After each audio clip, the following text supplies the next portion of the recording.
नमस्कार, मी डॉक्टर सचला अनिकेत कासार संगमनेर येथे त्वचारोग तज्ज्ञ म्हणून कार्यरत आहे. आज आपण जाणून घ्या पिंपल्स किंवा ऍक्ने बद्दल.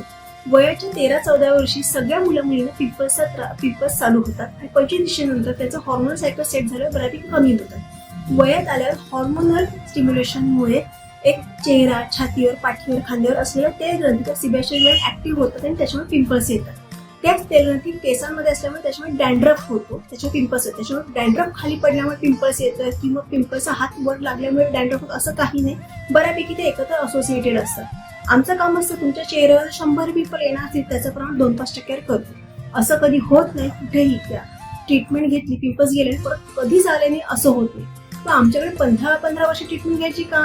तर तसं काही नाही. पुढे ट्रीटमेंट कशी घ्यायची तर ते जाणून घ्या पुढच्या भागात.